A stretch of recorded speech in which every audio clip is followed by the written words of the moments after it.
Pourquoi le pape vient au Cameroun? Quelle est la véritable raison de la visite du pape au Cameroun? Pourquoi est-ce qu'une fois qu'il est arrivé, il a choisi Yaoundé, Douala, Bamenda? Et une fois qu'il va partir, c'est quoi la suite? Quel était donc son objectif? Qu'est-ce qu'on peut donc comprendre de la visite du pape au Cameroun? Si on regarde un peu bien, le timing est très bien. Le timing est parfait. Juste après qu'on a terminé de voter la loi qui permettra au président de pouvoir nommer son vice-président, directement après, le pape arrive au Cameroun. Mais c'est quoi sa mission? Qu'est-ce qu'il vient faire? Il vient bénir le Cameroun?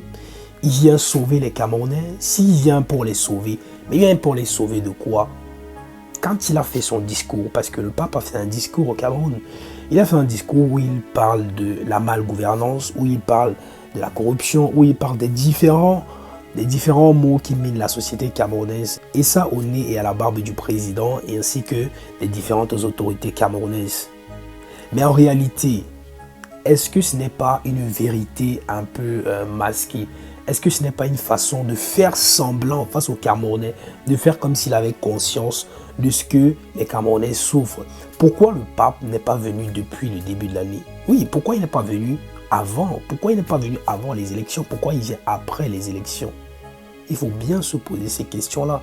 Évidemment, nous n'avons pas les réponses. On essaie d'analyser, on essaie de comprendre ce qui se passe. Parce que pendant la même période, c'est un homme de Dieu, c'est un homme de paix.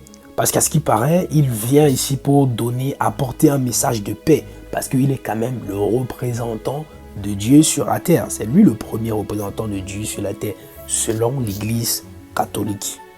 Mais pendant la même période, il y a une guerre entre l'Iran et Israël. Soi-disant entre l'Iran et les États-Unis.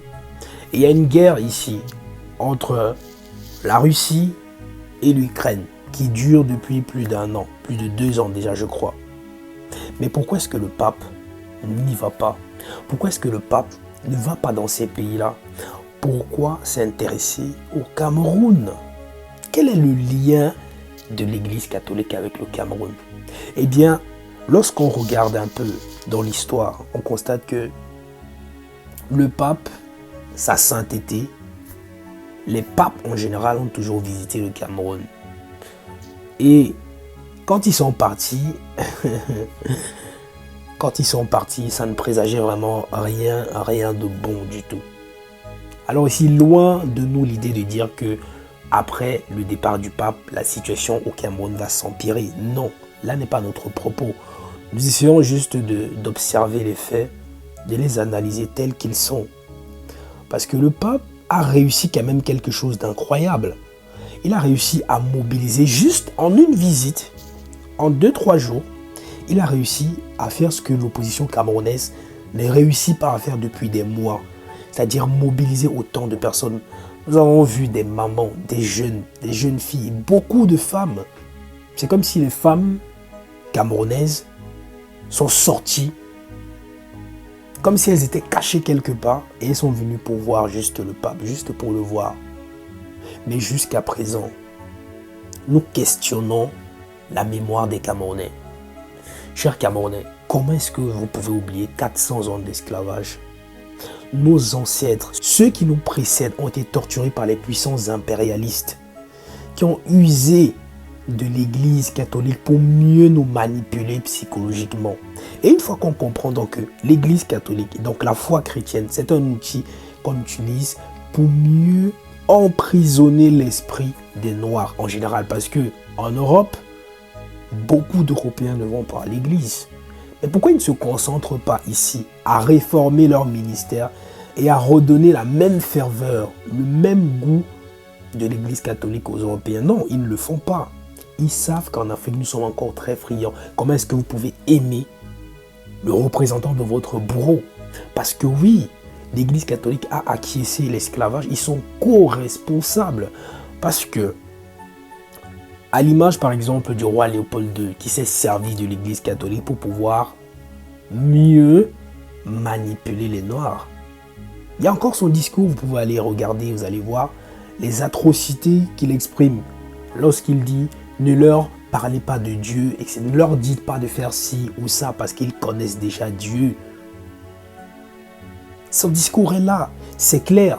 C'est un outil qu'on utilise pour nous manipuler. Mais quand on a conscience du fait que pendant près de 400 ans, suivi de la colonisation, l'Église catholique, avec les puissances impérialistes, reconnue même par l'ONU qui a été créée par eux-mêmes, l'Organisation des Nations Unies, elle-même a reconnu que l'esclavage était un crime contre l'humanité. Mais est-ce qu'on a eu réparation? Est-ce que le Cameroun a eu réparation par rapport à ça? Non. Mais lorsqu'on observe ça, ça nous enseigne une chose. Cela nous enseigne que peut-être que l'opposition camerounaise, si elle veut mobiliser, si son intention, c'est de mobiliser autant de gens, eh bien, il existe un canal formidable, gratuit, qui peut atteindre directement autant de cibles que possible. Et ce canal-là, ce sont les églises qui vont être ici des petits relais de l'information. On n'aura même plus besoin d'Internet parce que chaque dimanche, il y a une mobilisation incroyable dans les églises au Cameroun. Et ça, le pape vient de nous prouver que c'était une mine d'or au niveau politique. Au niveau politique, la population, c'est une mine d'or parce que qui sait manipuler la population peut facilement acquérir le pouvoir. Donc voilà un peu comment est-ce que nous voyons les choses et nous invitons les Camerounais à bien repenser leur mémoire au sujet de l'Église catholique. Nous sommes là, nous allons faire un constat 1 mois, 2 mois, 3 mois, 4 mois après la visite du pape et on fera un bilan. Mais jusqu'ici, la visite du pape nous enseigne justement que le pape, il est capable de réunir autant de foule que possible. Donc ça veut dire que l'Église catholique, c'est un moyen pour pouvoir réunir le maximum de personnes et atteindre facilement la cible qu'on veut lorsqu'on veut véhiculer une information. 2, c'est que le pape est venu prôner un message de paix et a exposé les différents maux qui minent la société, chose qui n'était pas une nouveauté pour les Camerounais parce que c'était déjà ainsi. Et la troisième chose que nous avons constatée, c'est que l'Église catholique ne s'intéresse pas à ce qui se passe entre Israël et Iran. Pourtant, Israël, c'est le peuple élu de Dieu. Bref, dites-moi ce que vous en pensez. Et surtout, abonnez-vous pour la suite pour avoir de prochaines analyses. Et donnez-nous vos avis en commentaire, car il est très important qu'on puisse avoir le retour de ce que vous pensez de cette visite du pape au Cameroun. À très bientôt, abonnez-vous pour la suite.